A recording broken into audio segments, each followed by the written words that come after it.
गोविंद राधा। सबसे पहली बात सगोत्री।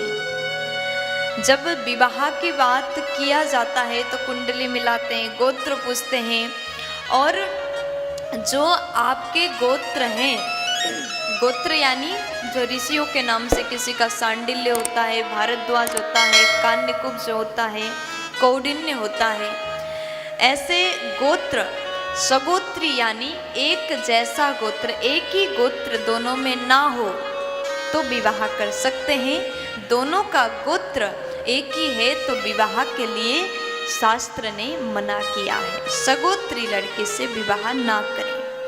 और दूसरे नंबर में आलसी, आलसी लड़के से विवाह भूल से भी मत करें।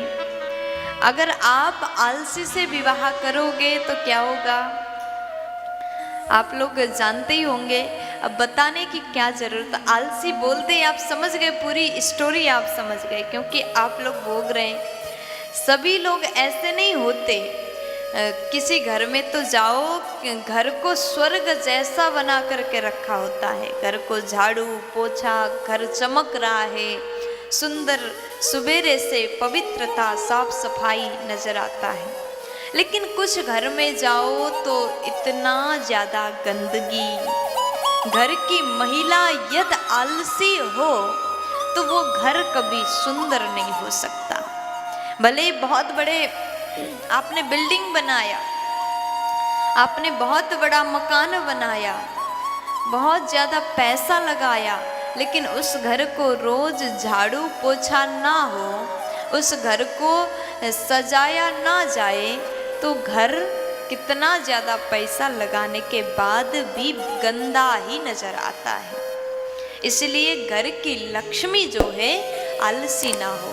आलसी लड़की दिन भर सोएंगी, फिर उसके बाद में सुबह भी देर से उठेंगी, पूजा पाठ नहीं होगा, घर में सफाई नहीं होगी, तो उस घर में लक्ष्मी तो आ ही नहीं सकता। इसी कारण आलसी से विवाह करके आपका जीवन बेकार हो जाता है। भूल से भी आलसी प्रवृत्ति की लड़की से विवाह ना करें। नमो भगवते वासुदेवाय।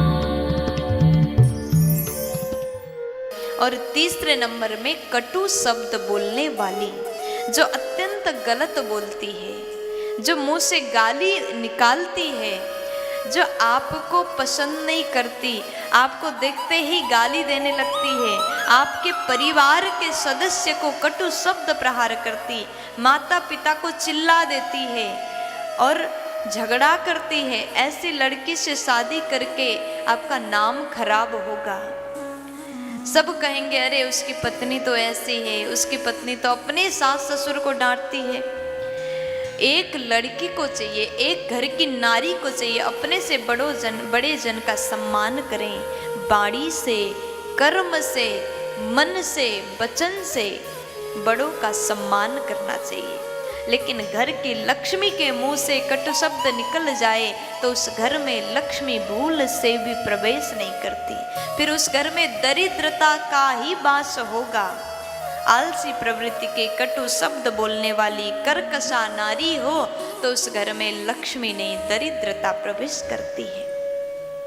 चौथे नंबर में दुष्ट पुरुष से मित्रता रखने वाली लड़की से कभी शादी मत करिएगा। दुष्ट पुरुष से मित्रता रखती है तो ऐसे लड़की से भूल से भी विवाह मत करो, आपका जीवन बर्बाद हो जाएगा। ये 4 प्रकार के लड़की से कभी भूल से भी शादी नहीं करनी चाहिए। यदि अगर आप अपने जीवन को सुंदर बनाना चाहते हैं, सकारात्मक सोच वाली, प्रिय बोलने वाली, बड़ों का सम्मान करने वाली, आलसी ना हो, शीघ्र कार्य करने वाली, गृह कार्य में, घर के कार्य में कुशल स्वभाव की लड़की से यदि शादी करोगे तो तुम्हारा जीवन बन जाएगा। अगर आलसी प्रवृत्ति की दुष्ट लड़की से शादी करोगे तो जीवन बर्बाद हो जाएगा।